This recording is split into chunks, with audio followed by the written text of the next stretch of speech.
Welcome to my journey as a photojournalist with Getty Images covering Hurricane Helene and its aftermath from Steinhatchee, Florida to Chimney Rock, North Carolina. My name is Sean. I'm a freelance photojournalist based in South Carolina, and I regularly cover hurricanes in the American South. I covered my first storm in 1999 for my college newspaper, writing out Hurricane Floyd on the floor of the Beaufort Gazette. During the last 9 years, I've covered 11 hurricanes for Getty Images. Hurricane Helene made landfall on October 26, 2024 near the mouth of the Asheville River in Florida's Big Bend, as it continued inland and unleashed a catastrophic disaster in southern Appalachia 500 miles to the north. September 25th, my coverage begins in Tallahassee, photographing people bagging sand. And this is pretty much how most hurricane assignments start. People bagging sand or people boarding up windows. From here, I drove about 50 miles south, settling on Alligator Point, where I followed Wakulla County firefighters as they went door to door, checking to see who was staying and who was evacuating.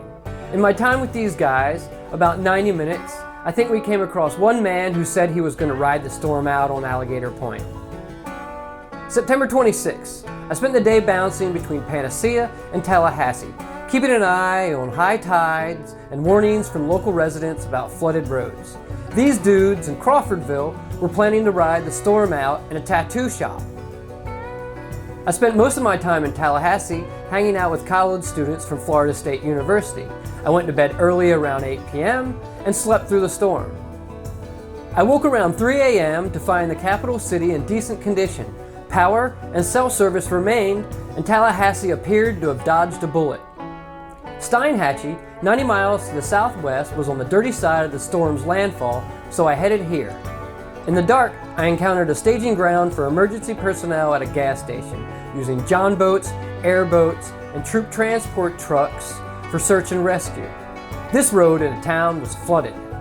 A local resident told me I could reach Steinhatchee using a different route, so I followed her advice, and by sunrise, I was in the small town. One of the first things I saw was this giant amphibious vehicle operated by Florida State law enforcement.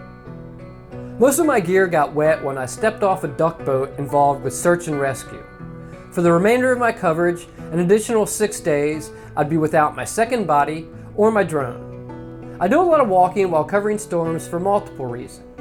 I don't want to get in the way of residents' rescue or recovery efforts, so I try to park out of the way. With all the debris on the ground, I avoid the elevated risk for flat tires. But most importantly, walking allows me to slow down, survey, and hold conversations with people. As the day closed, I followed State and National Guard as they performed search and rescue.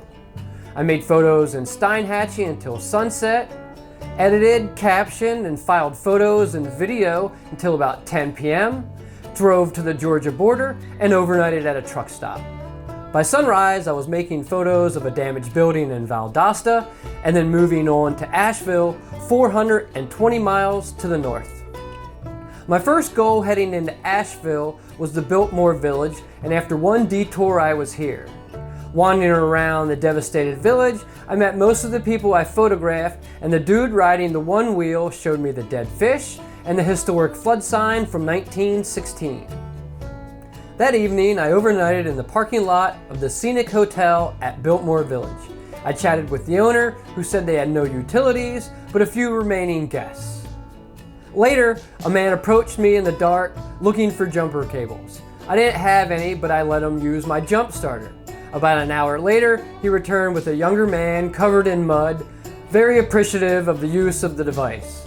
I don't know what they went through, but it didn't look fun. I let them use my Starlink signal, and I typically invite anyone in my area to use the device, because I know how invaluable this can be. The challenge is that Starlink draws more power than any other device I have, so I have to budget its usage. If I leave it on, it will drain my batteries dry. If you'd like to know more about my hurricane-ready van, I've made a video about it.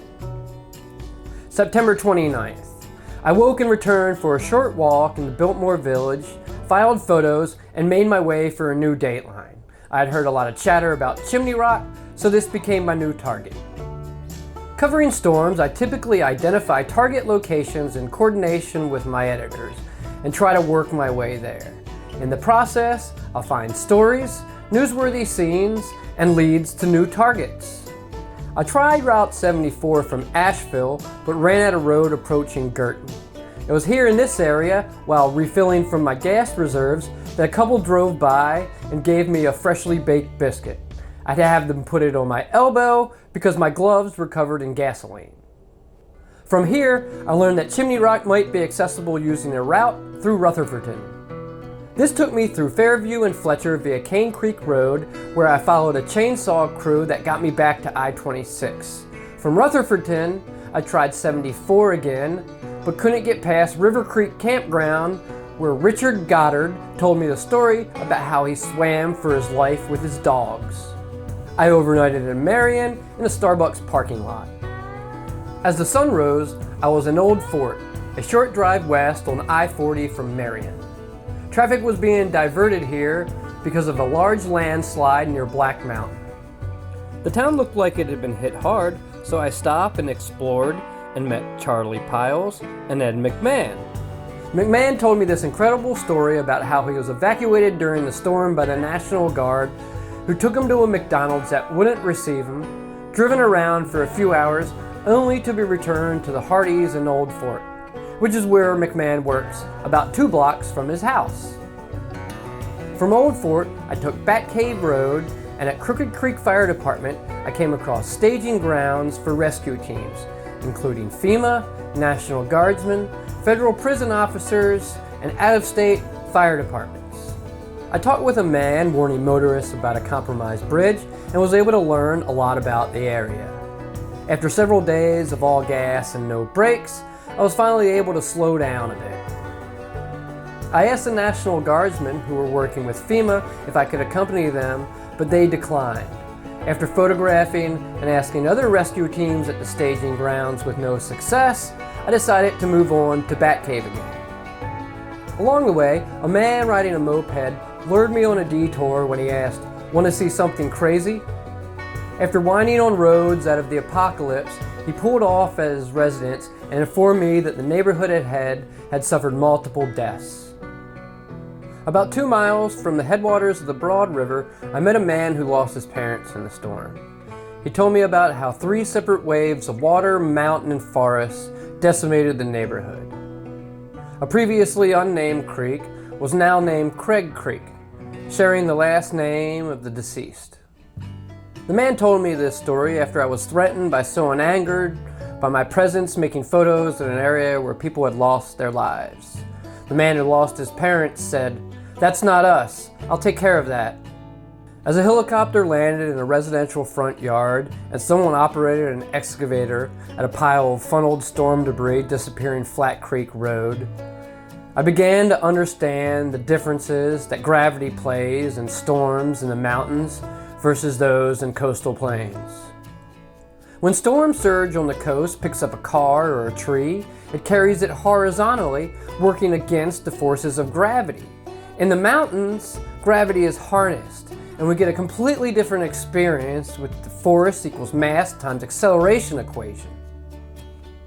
I have since seen reports of fatalities of 11 members of the Craig family.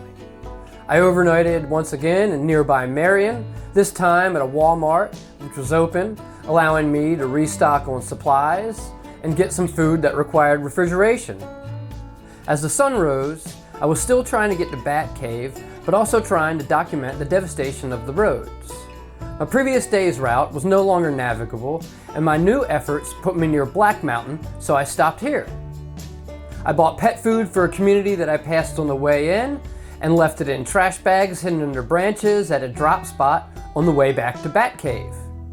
Leaving Black Mountain, I inched closer to Batcave along Route 9, considering the possibility of hiking into town. At this point, I realized that if I was going to get to Chimney Rock, it was going to be through Batcave.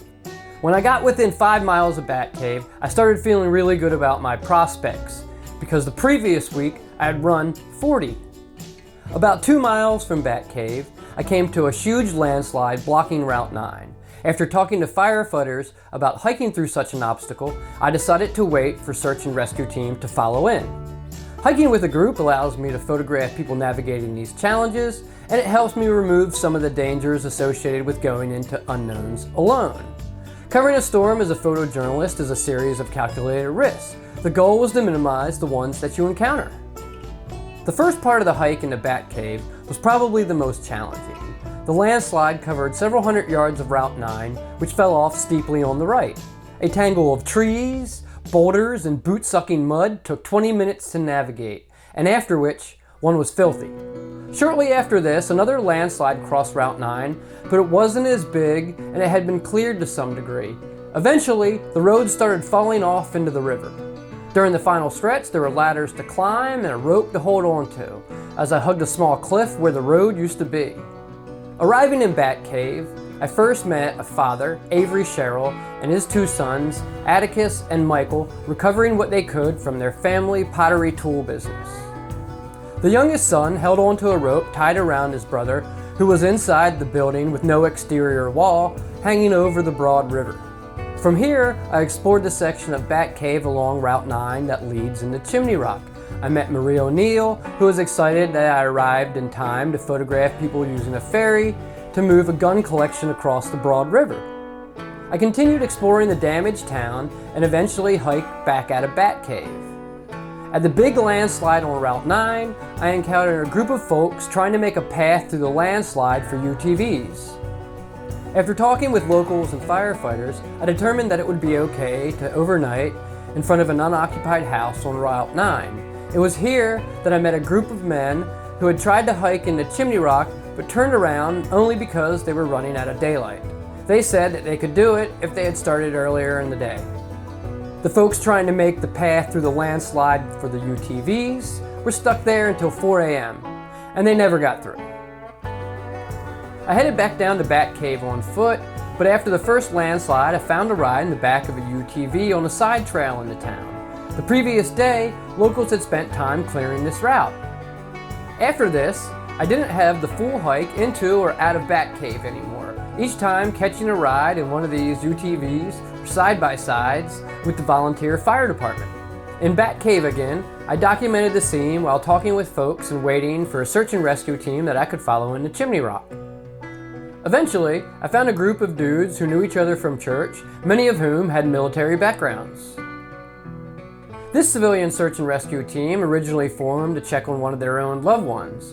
There were a couple of former Green Berets, and they had great camaraderie.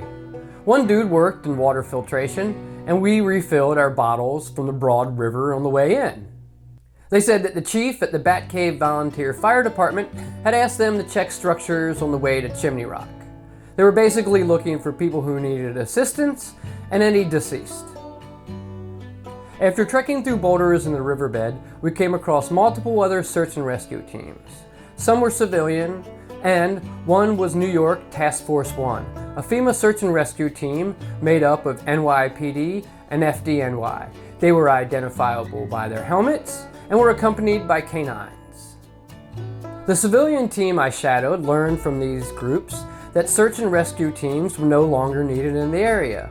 We pushed on a little further, they took a vote and decided to return to Bat Cave. Their mission completed, they bid me good luck on my final leg into Chimney Rock and the return hike out. About 30 minutes later, I was in Chimney Rock and came across another search and rescue team from New York. They had Starlink set up at a parking lot next to their van, and I used that to contact and update my editor. I continued into town for several hundred yards, making photos until I was turned around by police. Along the way, I passed and photographed other members of law enforcement. It took about 90 minutes to hike back out of Chimney Rock to Bat Cave. Fortunately, I was able to catch another ride in the back of a UTV before night fell. Coming into this storm, I was running about 40 miles a week, but the hike into and out of Chimney Rock was one of the most physically demanding experiences I've encountered.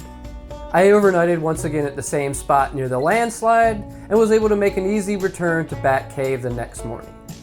After another morning hike through the big landslide and another ride in the back of a UTV, I watched response teams in Bat Cave. They were clearing roads with chainsaws, checking on residents' supply needs, and performing search and rescue. Most of them were citizen groups. The bridge next to the fire department became a landing zone for helicopters, and they could accommodate 2 at one time here. The downstream bridge was compromised, and there was a giant "No" spray painted visible from the air. Air traffic had been unreal since my arrival here. I almost accompanied a team tasked with clearing a route to a utility tower, but their mission seemed too time-consuming, so instead I followed a group gathering information about resident supply needs. They had a few chainsaws and described themselves as a relief group from Hendersonville. About 30 minutes into the journey, we climbed up a steep kudzu-covered hill. Eventually they pushed on far enough that I thought I should return back to Batcave, which meant I had to go back down this hill, which wasn't as bad as I thought it would be. Back in Batcave, I photographed newly arrived excavators and bulldozers as they put the road back together.